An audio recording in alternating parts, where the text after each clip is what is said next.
Is Sunday, September 15th, 2019, and this is the Product Mentor Talk. Today, we are joined by one of our mentors, Paul Hurwitz, and he's going to do a discussion on how to transition from product management to product leadership. I'm going to briefly explain our format. The Product Mentor program was stood up to help create better product people by pairing experienced product professionals with people looking to advance their product capabilities. Each of the product mentors have many years of wonderful and diverse product experience, from B2B to B2C to hard products and even service products. We're also joined by the mentees in the current session as well. Can everyone just quickly wave and say hi? Thank you very much. So now we're going to do introductions. Just a reminder, let's keep it simple. Your name, your location, as in where you are in the world, your current role, and whether you're a mentor or a mentee. I'm going to go in no particular order other than the order in which I see people. So actually going to start with Paul. Hi, everyone. My name is Paul Hurwitz. I am a product mentor, obviously, giving the talk this hour. I am based in the New York City area, VP of Product, currently working on consulting roles at the moment. Ines. Hi, everyone. I'm Ines. I'm pleased to work with Paul as a mentee, and I'm based in Germany. I'm product manager on a biotech company. Candice. Hi, I'm Candice Zhang. I'm a mentee in this program based in New Jersey. I'm a head of product in a company called Tenfold currently. Daniel. Hey, my name is Dan Daraponsky. I live in Toronto, Canada. I'm a mentee, product manager at a company called Modo Insight. John. Hi there, I'm John Matheson, and I am based in London, here in the UK. I am the Chief Product Officer at a startup called Improve Well, and I'm a mentor in this program. Andras. Hey everybody, I'm Andras. I'm based in Slovenia, working as a product manager at Loop Email, and I'm a mentee in this program. Hello everybody. Hi, hello everybody. This is Tawhid Ahmed. I am one of the mentors in this program. I've been recently managing kind of client experience products for web and mobile platforms. Really excited to be here today. Just a reminder, please post your questions to the Q&A section at theproductmentor.com/live. We prefer questions during the session as opposed to at the end. And in fact, often questions at the end don't always get fielded because things end. So don't be shy. Please post questions to the session in real time. And I am Jordan Bergstrom, head of product at Equip ID, your moderator for today's live stream. All right, I will now turn the session over to Paul. Paul, take it away. Hi, good morning, good afternoon, good evening, wherever you are in the world. Again, my name is Paul Hurwitz, and today I'm going to be talking about how to transition from product management to product leadership, and how to advance your career. What does it mean to manage product managers? Things that I've learned both by research before making the jump and by trial and error after making the jump into my first VP of product role. I'm going to go ahead, share my screen. And there we go. So just to tell you a little bit about myself, I've been in different technology roles for over 20 years. I've been in product roles for just about 12 years, a little bit more. I got my start in a fintech product up in the Boston area and have been in health tech for the last 6 years in the New York City area. My journey has been going from product manager to senior product manager. I was director of product twice at 2 different companies, and then I moved into a VP of product role most recently. So do you need to move up the ladder? You've been a product manager for a few years now, or maybe more than a few. You've enjoyed the day-to-day work of being a product manager, being a PM, talking to customers, doing all the research needed to solve problems and build new products and features. You're happy as an individual contributor. Do you need to move up the ladder? For some people, that decision is made by the desire or need for increasing salary, and that usually only comes with increasing responsibility and moving up the corporate ladder. Other people just see it sort of as the need for their own personal growth, not necessarily driven by the desire or need for increasing salary. In some functions, engineering in particular, you can remain an individual contributor and still advance in your career. You don't have to manage people to advance. Roles like senior developer, architect, staff software scientist all exist for that exact purpose. Unfortunately, that isn't the case in all product management organizations. In smaller to medium-sized companies, the path to advancement is almost always to manage people. In larger companies with larger product organizations, there might be paths for people to advance their career without managing people, like there is in engineering. Kim Scott, who's the author of Radical Candor, great book for anybody who is moving into a management role for the first time, makes the distinction between a superstar and a rock star. Some people are happy to be a rock star. They're stable as a rock, happy in their current role, and not looking for advancement. Other people are hungry to be superstars. They're change agents, they're ambitious, they want new opportunities. The superstars tend to move up the ladder and usually want to be a people manager. The rock stars are usually content to stay where they are and not move up the ladder. It's possible to switch from being a superstar to a rock star and vice versa. You might have stages in your life where you're happy to be a rock star, you want to keep things status quo, you're not looking for change, because outside of work, you might have a lot of change going on. And there are other times that you might be hungry for growth and change, and that can change during your career. A side note, and slightly off topic about rock stars, is that when you start a new role as a product manager, whether you're a product manager or a product leader, look for the rock stars around the company. They could end up being the engineer who's been around since the beginning and doesn't attract much attention, but they can certainly be a wealth of information. So, what are the usual paths for moving into a product leadership role? There are typically, I'm just saying in general, there are two usual routes to attaining a product leadership role. You could be hired as a company's first head of product with a title like VP, CPO, or head of product.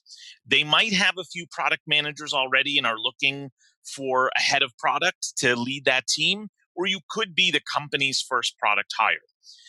The first product hire in a company typically happens around 15 employees and usually late in the round A or round B of funding. A company with between 25 and 50 employees might have a few product managers already reporting to the CTO, and now they want someone with more product experience to come in and lead the team of product managers. The other likely scenario is replacing an existing product leader.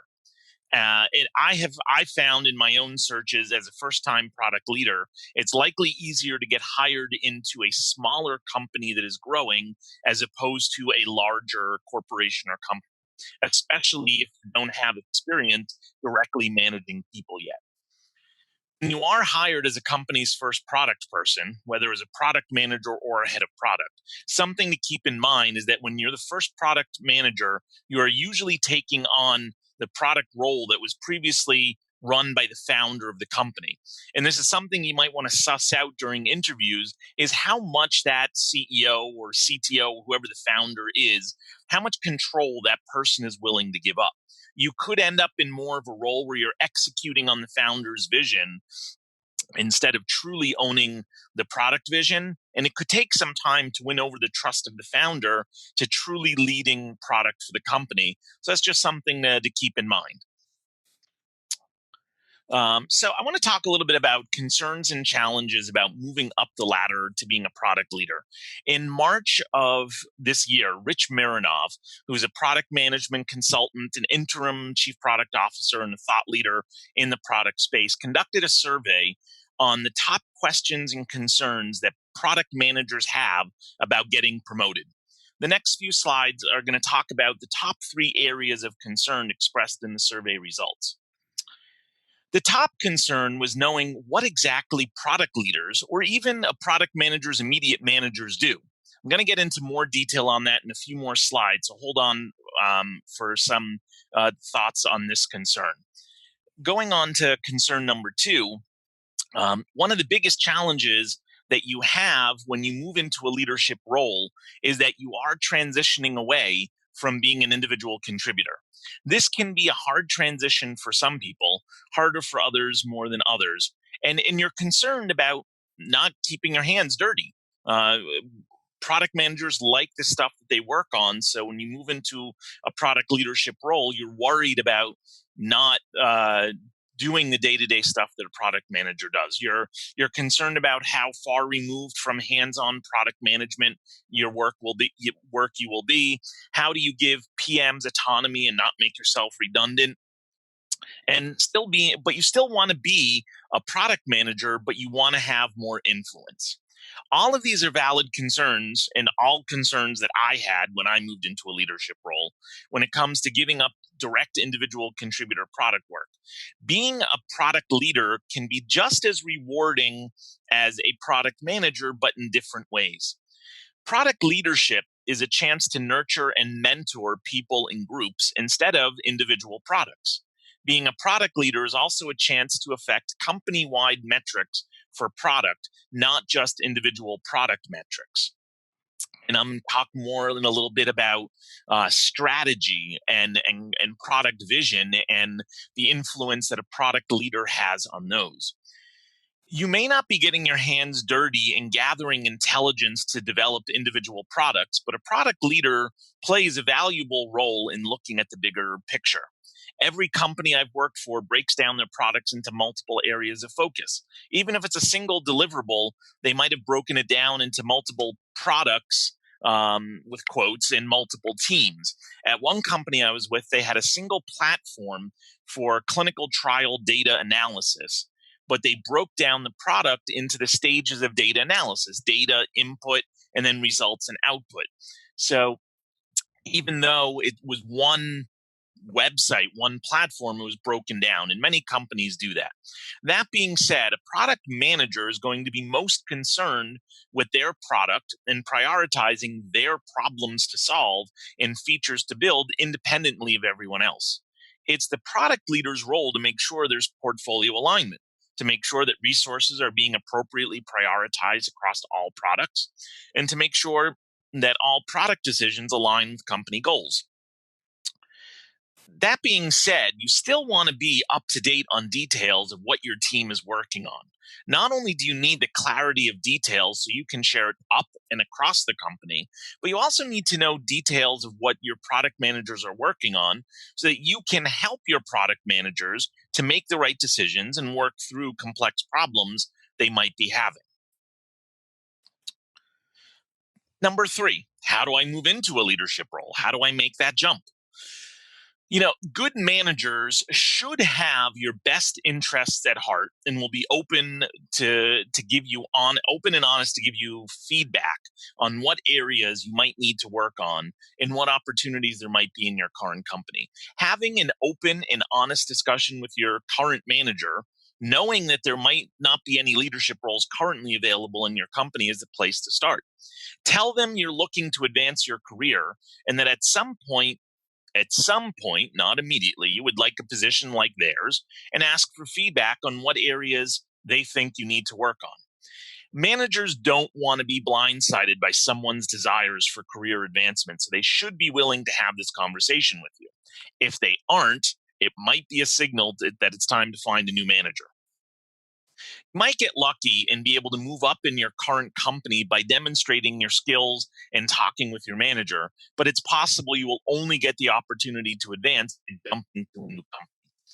That's where looking for ways to increase your visibility within your company and looking for opportunities to demonstrate your leadership skills will help you. By taking on new responsibilities that have leadership qualities to them, like taking on a new group or company-wide initiative that isn't just your product, mentoring some more junior PMs or other employees in the company, volunteering to do a lunch and learn about the product group for the rest of the company, are all ways that you can demonstrate to a potential new employer that you have the leadership qualities needed to move up to the next level. In Rich's study that I mentioned before, he also asked for feedback on people's current managers and the leaders that they have. And the most positive feedback was one, about leaders not micromanaging, and two, sharing knowledge. So those are things that you always need to be open to doing and look for in your existing leaders and new people that you might work for. Today, I'm talking about what a product leader does for product management, but there's also, of course, the aspect of being a people manager, and I'm not going to get too much into that. That's a whole topic for another time. But being a people manager does share a key aspect of product management, solving problems. A lot of what a people manager does in any department in a company is help their direct reports to solve problems and clear roadblocks for them to be able to accomplish their tasks. So that's something that you're going to do no matter where you are as a product leader, as a leader anywhere, and that has obviously very similar feel to being a product manager. So the top concern of senior PMs about moving up the ladder was lack of clarity about what their immediate managers do, falling roughly into these 5 categories. And I'm going to talk about what do product leaders do and what are the kinds of things that you need to keep in mind. So building, nurturing a product team, tools and processes, growing cross-function collaboration, portfolio alignment, working with C-level execs on business and product and goal alignment. Done well, the outcomes of strong product leadership are collaboration, clear roles, focus on customer value, and more successful products. Good leaders encourage their product teams to correctly understand user needs, make hard strategic choices, and motivate cross-functional teams and deliver value to the customer and to the user and to the company. So I'm going to get into more detail on each of those in the next slides. Building and nurturing a team is a key responsibility for any manager, and these are some of the concerns for product leaders specifically that I learned about before I became a product leader, and that became very clear to me as I did become a product leader. How many product managers do we need? As a product leader, you need to decide how many product managers and how many product teams you want to have, and especially how big you want your product teams to be. I found that when you have a team that's bigger than a ratio of 10 to 1, 10 engineers, designers, QA, DevOps, architects, the team, to 1 product manager, you tend to lose some efficiency in the teams, and you need to think about splitting them into smaller teams. People are going to disagree with me no matter what. That's just my own personal experience. When a team gets too big, product managers tend to be unable to keep up with their teams and struggle with the tactical short-term deliverables like user stories, sprint planning, backlog grooming, etc. You also need to be working on thinking about how to divide the teams. You need to decide how you want to divide the work of your teams by products, product areas, market vertical, etc. It's something that is unique to each company, and you need to certainly do some research and some work with the teams before you make any big changes, unless you're creating from scratch. Even then, you still need to know what's going on before you make a decision.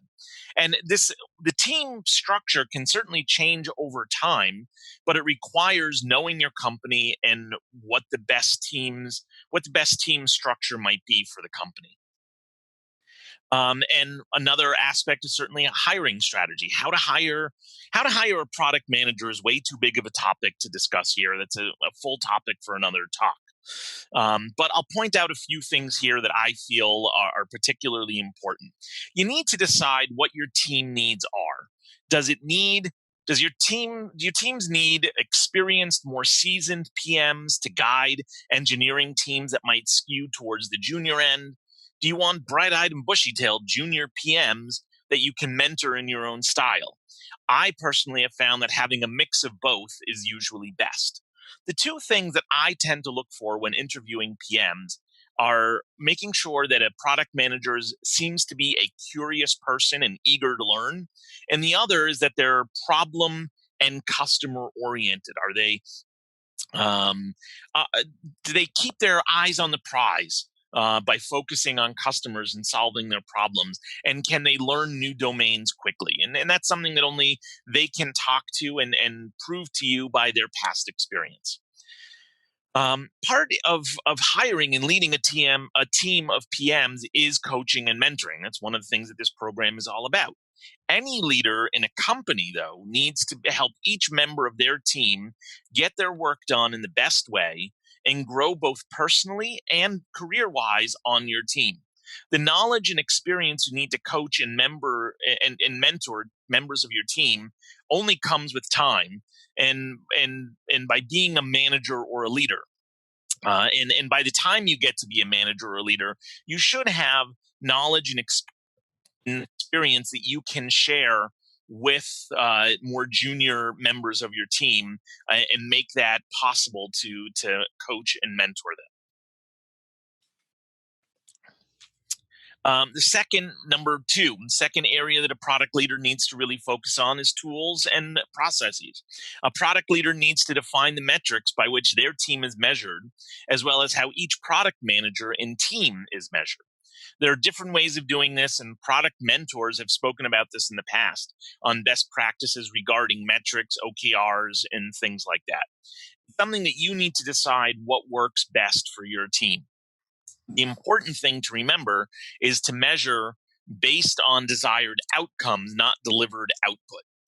You also need to work with the engineering team's leadership to determine what tools your team will use, what tracking systems to use, Jira, Rally, Pivotal, etc. What product team tools to use, AHA, ProdPlan, RoadMonth, etc. What product metric tools to use, like Endo and Amplitude and Channel, and the communication tools to use, although Slack certainly seems to be embedded in most places already.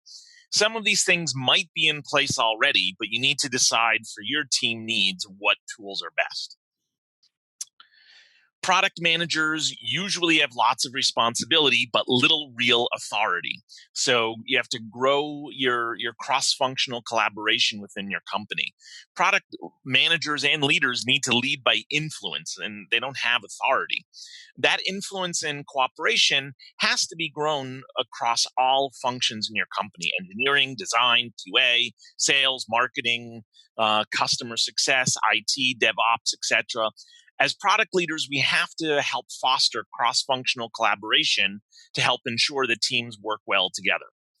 No one wants to be on a committee or a large product team, but everyone hates to feel left out. Product leaders need to be smart about creating teams that are effective and get work done. Each type of team needs to be thought out and created at the right size to accomplish their goals. There's a difference between a small working group that's created for ideation on a big problem, where you might want the smartest 3 to 5 people in the company, and then there's larger groups of directors and VPs who just need bi-weekly status updates. This is sort of an extension of creating product teams that I already spoke about, but this is just another aspect to it. Also, most team members and most employees, for that matter, don't focus on KPIs and roadmaps. They're focusing on getting work done. They can quickly forget what they're working towards, and they can forget the big picture. Who they're building for and why they're building it. Product leaders, and by extension, product managers, need to be constantly reiterating how product managers add value and demonstrate that by selling what's coming next and the why and how this aligns with company goals. Number 4 is outcomes and strategy. That's another key area that product leaders work on. They need to push for outcomes that deliver real value to the business or to customers. They have to be the constant champion in the company for the product vision and deliver on that vision by delivering outcomes that solve customer problems and successfully deliver value. Most teams focus on output, delivering features by a certain date. You need to make sure that outcomes are the unit of measurement and that measures of success are determined before development ever starts. As a product leader, you need to constantly make sure that product managers are focused on delivering value and not just features. Individual contributor product managers are focused on their own products. Whether the company has a single platform that's divided into teams or the company has multiple discrete products doesn't matter. Product managers focus on their area of responsibility. The product leader's role is to make sure that each product manager is aligning their roadmap, OKRs, KPIs, etc., to company-wide goals. And last of these 5 areas is working with the C-level. Now, anybody who's seen any of my talks before know that I love this Dilbert cartoon, and it really should talk to most product managers. This Dilbert is my favorite one. I've always had it taped up in my cubicle or on my desk or whatever the case might be. When the founder of my old company up in Boston, in the Boston area, would come to me with something to do or an idea for a product, I would point to this cartoon, and then we'd have a real discussion about what was really important.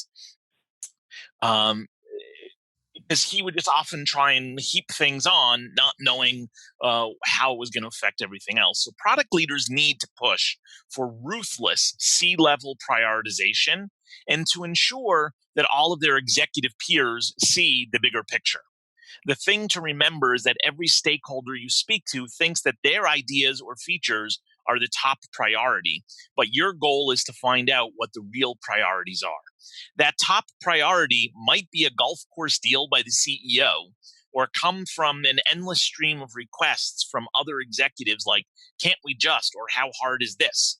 But you need to make sure that they see these one-offs or golf course deals as an or trade-off against the current roadmap, not an and. To remind the C-level what projects will deliver value to the customers and ultimately value to the company as well, and to make sure that everything is just thought through and, like I said before, is ruthlessly prioritized against what the company needs to do.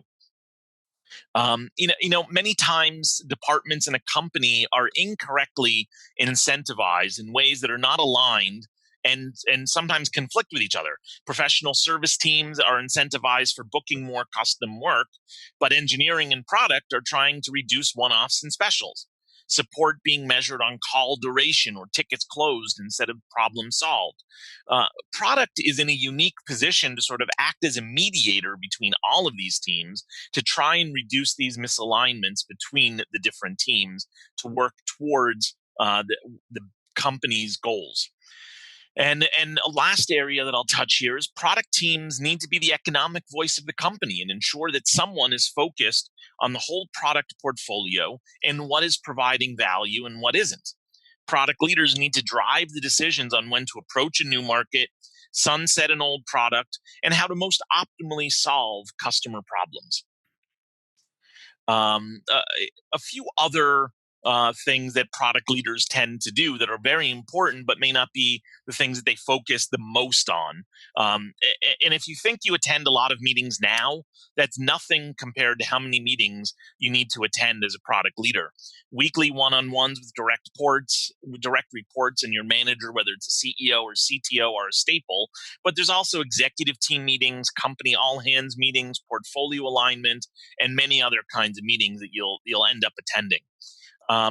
Product teams need to support the sales and marketing teams of the company, creating content such as webinars, white papers, documentation, working on the company website, whatever the case might be. Product leaders need to make sure that the proper org structures exist to ensure that product and sales and marketing teams can work efficiently in a way that can be scaled.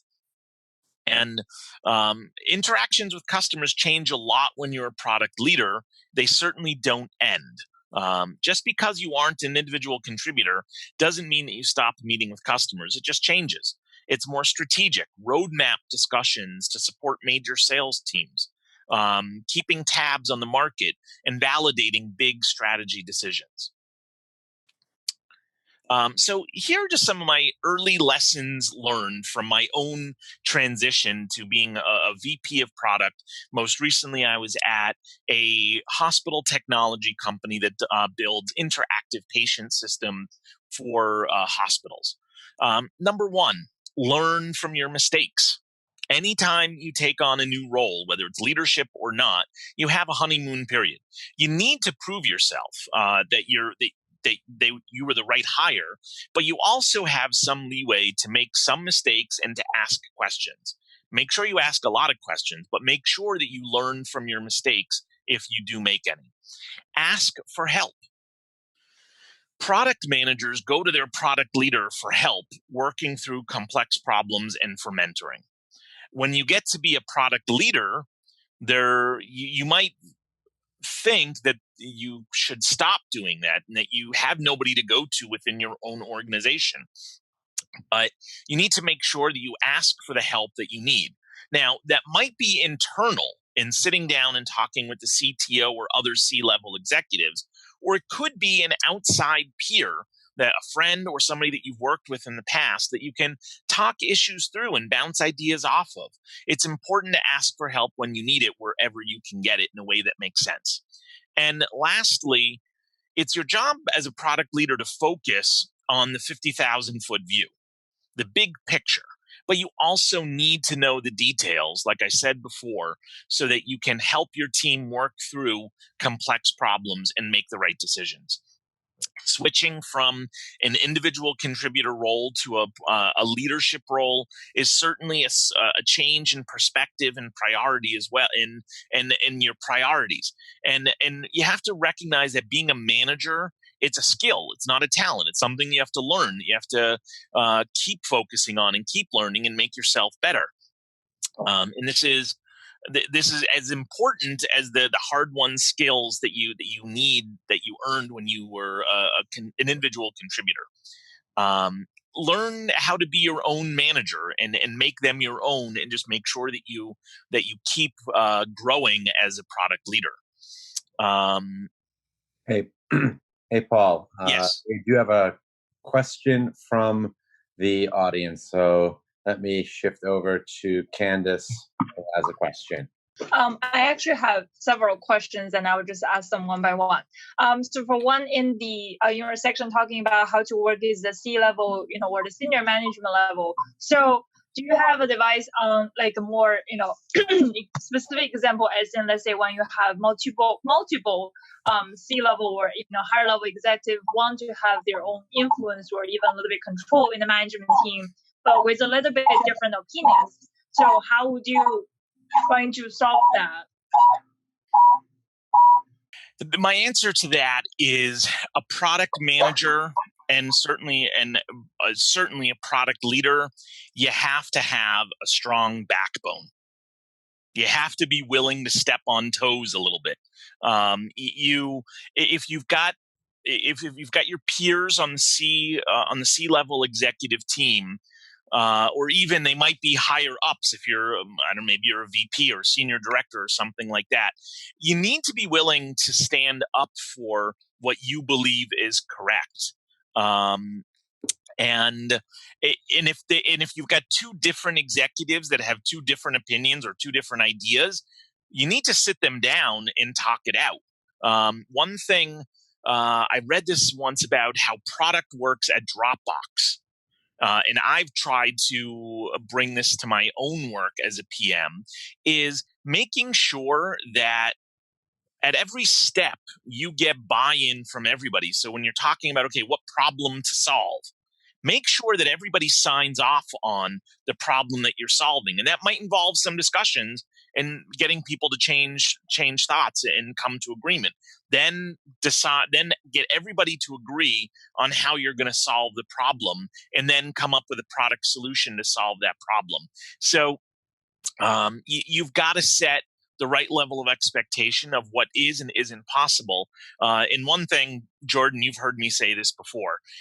If it's your opinion versus your boss's opinion, your boss's opinion is going to win. If it's your facts or your data versus your boss's opinion, your facts and data should win. So if you have whether your peers or above you that have differing ideas of what should be solved or how it should be solved, have the data to back up your decisions of what you're going to build. If you have the data to show how you came to a decision, then that should help you. Thank you very much for that. My second question is around when you talk about, in the details so that, we can help the team members and also know what's going on. And then, so, like if the working environment is very fast pacing, there are, many things that everyone's working on. So how would you recommend to keep the pulse on the right thing instead of other than buried one with all the details, because then there may be too many details to learn and then there's just not enough time in the day. 100%. And that's a matter of your own prioritization of what you think are the important details. I was having this discussion last week at ProductCon in New York on this exact same question. I'm not a data scientist at heart. I come from an IT background. This guy that I was talking to is a product manager who came from a data scientist background. He's like, there's no way you're going to fully understand every single detail I'm working on as a data scientist because you're not a data scientist. It's just not possible. And he's 100% correct. So it's really a matter of you have to make sure you focus on what are the right details to know. You're not going to be able to know everything, every detail, but make sure you know enough of the details so that you can help your team. So then what do you define as the right detail to know? Meaning, is it this related to let's say, the outcome of the problem we're solving, or this is, let's say, more on the priority list of the initiatives that we're working on, or this is important for, I'm looking for more tangible criteria so that this can be, more standardized, and then I will be able to communicate very clearly with the team member. Sure. So my own personal, I'm sure other people have other opinions. My own personal way of thinking about it is know what the details are that led to a specific decision or are leading to a specific decision. I don't have to know every story that's in Jira. I don't have to know what every single engineer is working on. There are different tools out there, such as the Product Canvas or Jeff Patton's Opportunity Canvas, those really contain the types of details and types of data that I want to make sure that I'm on top of and that I know. Because if I have all of the information, let's say, that's contained in Opportunity Canvas, then I should be able to help a product manager on my team make the right decisions. That would be, for me, that's the level of detail that I want to understand things. I don't need to go down to every individual story or even to the epic level. Gotcha. Thank you. My last question is around, so you list out several items that... Sorry, I'm going to interrupt. I think we should got to put you on pause and let Paul get back to his presentation before we stay on track. But thank you for all the wonderful questions. We appreciate it. Paul, take it back, okay? Sure.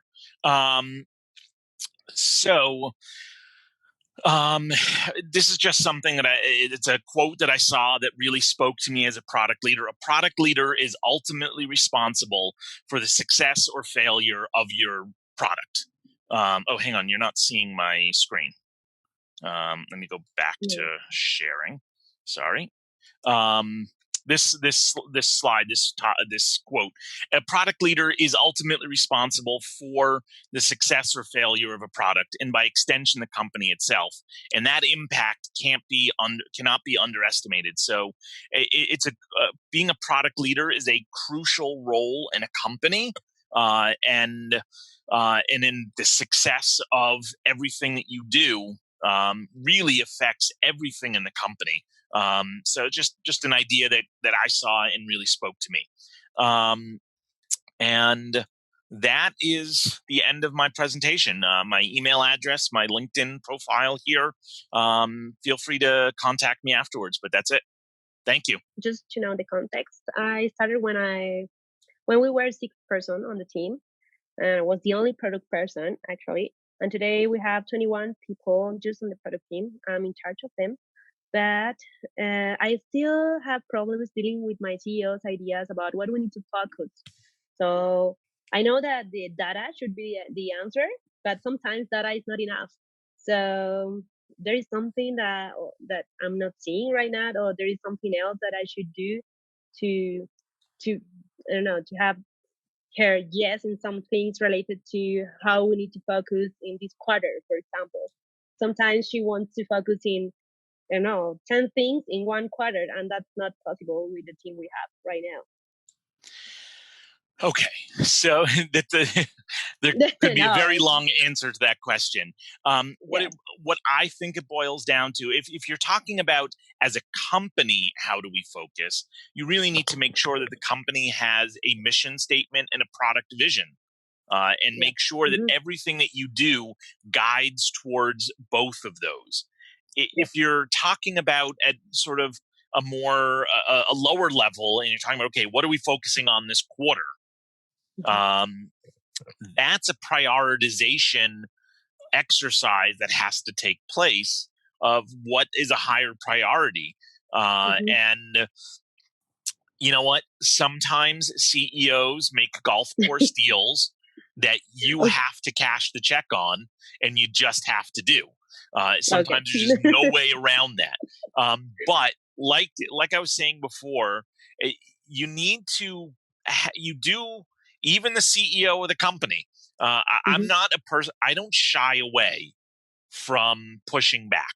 I don't shy away from stepping on toes a little bit. Sometimes I may not know just how much of the toes I should step on, but I don't shy away from it. So it's a matter of you need to be willing to push back. And when the CEO comes and says, this is a priority, you need to have a little bit of a spine and push back on them and say, okay, how does that align with our product vision, with our company goals? You know, some companies, I don't know if yours does this, they publish goals for the year of what they want to be working on.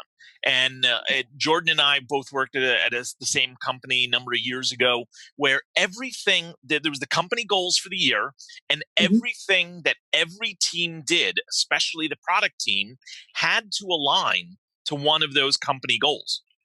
If it didn't align to the company goal in some sort of justifiable way, then you really weren't going to work on it.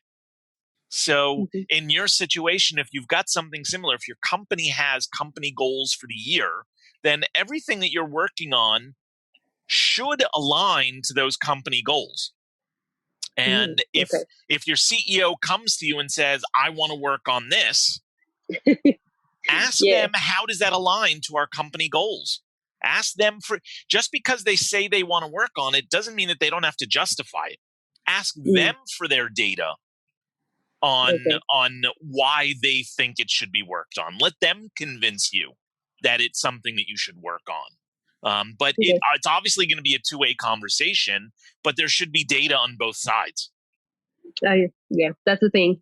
Always it's in one side, but I think you're right. I have never asked her about her side. Right. Look, I mean, some people's personalities are different. I'm not afraid to push back. I don't know you, so I don't know if that's in your nature or not, but it's something you got to do. Awesome. Yeah. Thank you for that. Yep. Yeah, thank you. So of all the important points that you mentioned that product leaders should do, so do you have let's say, estimates of how much time should be allocated in different part, doing different things? Or put in more extreme cases, if there's just not enough time, what are the things that you think could be secondary or could be left alone a little bit for some future time to do? I don't know that I can answer that in under a minute. But you just have to learn how to juggle your own time. I would say that those 5 things that I mentioned before, the 5 major areas, are certainly the areas that you need to focus on the most.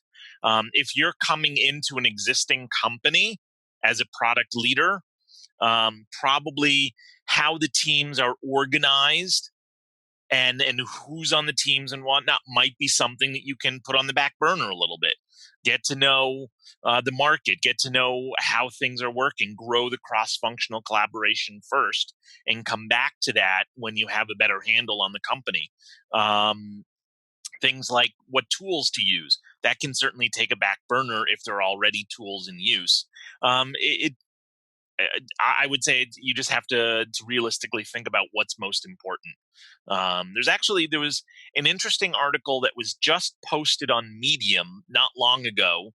I believe the author's name was Nate Stewart, VP at a software company, database software company, where he actually analyzed what he did with all of his time and gave percentages and actual amounts of time that he did on all the different things that he did. Thought it was quite an interesting article. You can certainly look for that and take a look at it, but it is going to be somewhat a matter of you've got to decide what's most important for your role. Thanks, Paul. There is another question from the public. Any tips on how to push back without stepping on the toes of your boss or CEO, without putting your job security at risk at the same time? Number 1 is always be respectful. Don't push back in a flippant way. Make sure you're respectful. But again, like I said before, make sure you have data. Make sure don't be confrontational. If the CEO comes and says, "Well, we need to work on this," don't be confrontational and say, "Absolutely not. We can't. We have no available bandwidth for it." You need to sit down and say, "Okay, here's our backlog. Here's our roadmap for the quarter. This is what we've already prioritized. Can you work with me to figure out where in the list of priorities this item should be, so that we know what to push down and how to bring this up?" So really, the tips are: don't be flippant, don't be disrespectful. Make sure you are respectful.